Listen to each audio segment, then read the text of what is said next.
Hello friends, स्वागत है आपका हमारे कोडर्स कैटलिस्ट चैनल में। मैं हूं आपका इंस्ट्रक्टर विनोद राणा। इस वीडियो से मैं स्टार्ट करने जा रहा हूं सी लैंग्वेज को। फ्रेंड्स, इस वीडियो में हम पढ़ेंगे इंट्रोडक्शन ऑफ सी लैंग्वेज, जिसमें सबसे पहले हम ये जानने की कोशिश करेंगे कि किसी भी लैंग्वेज की कुछ कुछ इंपॉर्टेंट पॉइंट्स होते हैं, वो क्या हैं, जिनके बारे में हमारा जानना बहुत ज़रूरी है। साथ में हम ये भी जानने की कोशिश करेंगे कि सी की हिस्ट्री क्या है, सी कैसे बनी, कहाँ से आई। चलिए अब हम स्टार्ट करते हैं। तो जो सबसे इसके इम्पॉर्टेंट पॉइंट्स हैं जो हमें ज़रूर जानने चाहिए, वो क्या है। पहला पॉइंट, देखिए, हम कभी भी किसी भी लैंग्वेज को पढ़ते हैं या किसी लैंग्वेज के बारे में जानते हैं, किसी सॉफ्टवेयर के बारे में जानते हैं, तो हम जानने की ये कोशिश करनी चाहिए कि इसको बनाया किसने था। जैसे कि कोई पूछता है बल्ब का आविष्कार किसने किया था, तो हम कहते हैं कि आपका थॉमस एडिसन ने किया था आपका। जैसे कि कोई कहता है कि टेलीफोन का आविष्कार किसने किया था आपका, तो ग्राहम बेल ने किया था आपका। तो वैसे अगर कोई अचानक हमसे पूछते हैं कि सी को किसने बनाया था, जैसे कि नॉर्मली हम विंडोज़ यूज़ करते हैं, विंडोज़ को किसने बनाया था आपका, तो हमारे मुंह से एक शब्द निकलता है कि आपका कि माइक्रोसॉफ्ट ने बनाया था। तो अगर हमें ये मालूम है तब तो हम बता देते हैं, नहीं मालूम है तो एटलीस्ट हमको एक गिल्ट महसूस होता है कि हमको ये भी नहीं मालूम है। तो सी लैंग्वेज को जो बनाया था, वो बनाया था आपका डेनिस रिची ने। C language was developed by Dennis Ritchie in early 1970। 72 बोला जाता है, बट अर्ली 1970 भी आप बता सकते हैं इसको आपका। तो डेनिस रिची ने सी लैंग्वेज को डेवलप किया था आपका। सेकेंड पॉइंट इसका आपका कि ये एक केस सेंसिटिव प्रोग्रामिंग लैंग्वेज है। अब कई बार हम इसको रट तो लेते हैं कि केस सेंसिटिव प्रोग्रामिंग लैंग्वेज है। केस सेंसिटिव का मतलब क्या है यहाँ पर आपका। देखिए, चलिए मैं आपको एक छोटे एग्जांपल के साथ आपको समझाने की कोशिश करता हूँ कि आपका क्या चीज़ होता है ये आपका। देखिए, जैसे एक छोटा सा ये एक सी का प्रोग्राम लिखा मैंने आपका, जिसमें मैंने आपका क्या लिखा है, कैसे लिखा है, ये सब बात आगे हम जानने की कोशिश करेंगे। बट इसमें एक छोटा सा लिखा मैंने, एक कोडर्स कैटलिस्ट को मैंने प्रिंट करने की कोशिश की। देखिए, मैं आपको चला के दिखाता हूँ आपको। देखिए, एक आउटपुट आ गया कोडर्स कैटलिस्ट। लेकिन अगर मैं इसमें इस पी को कैपिटल करने की कोशिश करता हूँ, देखिए आपका, अब देखिए ये आपको रन नहीं करेगा। देखिए मैं इसको रन करने की कोशिश कर रहा हूँ, बट देखिए ये आपका नया आउटपुट दे रहा है, ना कुछ दे रहा है आपको। देखिए आपका बेसिकली ये एक आपका एरर जनरेट कर रहा है आपका। बट अगर मैं इसी पी को स्मॉल में लिख दूंगा आपका, तो ये आपका देखिए अभी आउटपुट दे देगा आपका। तो इससे ये मालूम चलता है कि ये केस सेंसिटिव। केस सेंसिटिव का मतलब ये अपर केस और लोअर केस के बीच में आपका क्या करता है, डिफ्रेंशिएट करता है आपका। तो इसको कहते हैं केस सेंसिटिव प्रोग्रामिंग लैंग्वेज आपका।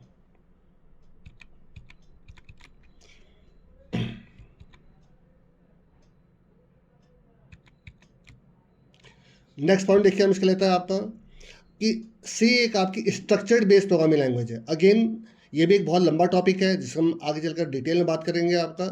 देखिए, प्रोग्रामिंग लैंग्वेज दो टाइप की होती हैं। एक होती है आपकी स्ट्रक्चर्ड बेस्ड प्रोग्रामिंग लैंग्वेज, जिसको प्रोसीजरल भी कहते हैं, और एक होती है आपकी ऊप्स बेस्ड प्रोग्रामिंग लैंग्वेज।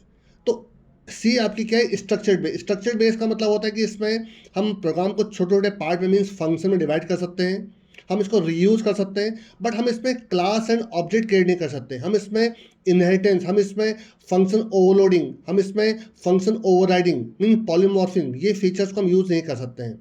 तो जिन लैंग्वेजेस में हम ओप्स के कंसेप्ट को यूज़ नहीं कर सकते हैं, हम उन प्रोग्रामिंग लैंग्वेज कहते हैं कि they are structured based programming language. Next point आपका है कि देखिए, कोई भी एक एडिटर होता है, हम उस एडिटर में मल्टीपल प्रोग्राम लिख सकते हैं। जैसे हम सी का प्रोग्राम भी लिख सकते हैं, हम सी प्लस प्लस का प्रोग्राम भी लिख सकते हैं। अब उस पर्टिकुलर एडिटर को कैसे मालूम चलेगा कि हम उसमें सी का प्रोग्राम लिख रहे हैं कि सी प्लस प्लस का प्रोग्राम लिख रहे हैं। मीन्स जब उसको एग्जीक्यूट करेगा, मे बी उसको जावा प्रोग्राम समझ के एग्जीक्यूट कर दे। तो एडिटर में अगर ऐसे एडिटर जो मल्टीपल लैंग्वेज को सपोर्ट करते हैं, तो उन एडिटर्स में किसी भी प्रोग्राम को कंपाइल और एग्जीक्यूट करने से पहले उसको सी एक्सटेंशन से आपको सेव कर लेना चाहिए, ताकि उस एडिटर को, उस आईडीई को ये कंफर्म हो जाए कि हम उसमें सी का प्रोग्राम लिखने जा रहे हैं आपका। नेक्स्ट पॉइंट देखिए आपका क्या है। देखिए, ये एक बहुत इंपॉर्टेंट पॉइंट है आपका। कई लोगों को बहुत कन्फ्यूजन होता है कि सी आपकी एक हाई लेवल प्रोग्रामिंग लैंग्वेज है कि लो लेवल प्रोग्रामिंग लैंग्वेज है, और कई बार कुछ लोग कहते हैं कि it is also known as mid level programming language. देखिए, मैं आपको थोड़ा सा इसको समझाने की कोशिश करता हूँ। सी लैंग्वेज में 90% फीचर्स आपके हाई लेवल के हैं और 10% फीचर्स आपके लो लेवल के हैं। क्योंकि मेजॉरिटी ऑफ परसेंटेज 90% आपके हाई लेवल की है, तो नॉर्मली आपको सी लैंग्वेज को हाई लेवल प्रोग्रामिंग लैंग्वेज कहा जाता है आपका। लेकिन क्योंकि इसमें features high level low level के दोनों हैं, तो अगर सम टाइम के साथ क्वेश्चन पूछा जाता है, सम टाइम, तो some time C language is known as mid level programming language because it contain features of both high level and low level programming language. वैसे अगर कोई भी क्वेरीज हो तो कभी आप मुझे मेल कर सकते हैं, मैं उसमें और डिटेल में आपको बता सकता हूँ इनके बारे में क्या, और आप इनके बारे में और जानना चाहें तो, क्योंकि ये अपने आप में बहुत बड़े टॉपिक्स हैं कि high level low level languages क्या होती हैं। चलिए आगे बढ़ते हैं। देखिए सी लैंग्वेज में जो मेजॉरिटी ऑफ फंक्शंस है, कई लोगों को कंफ्यूजन है कि सी लैंग्वेज का जब भी हम कोई प्रोग्राम लिखना शुरू करते हैं तो टॉप में हम प्री प्रोसेसर के साथ हैश सिंबल के साथ उनके हेडर फाइल इंक्लूड करना शुरू कर देते हैं, stdio.h, conio.h।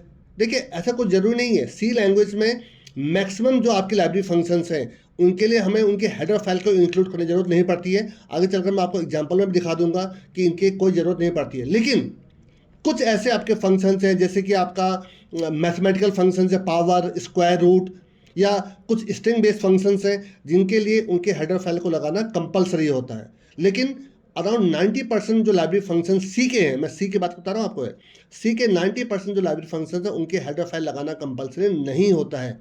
तो कोई अगर ये कहता है कि बिना हेडर फाइल के सी के प्रोग्राम रन नहीं हो सकते हैं, वो गलत कहता है आपका। तो हमारे सी प्लस प्लस में, अगर हम आगे चलकर जब हम सी प्लस प्लस की सीरीज स्टार्ट करेंगे, सी प्लस प्लस में 100% हेडर फाइल कंपलसरी होते हैं आपके।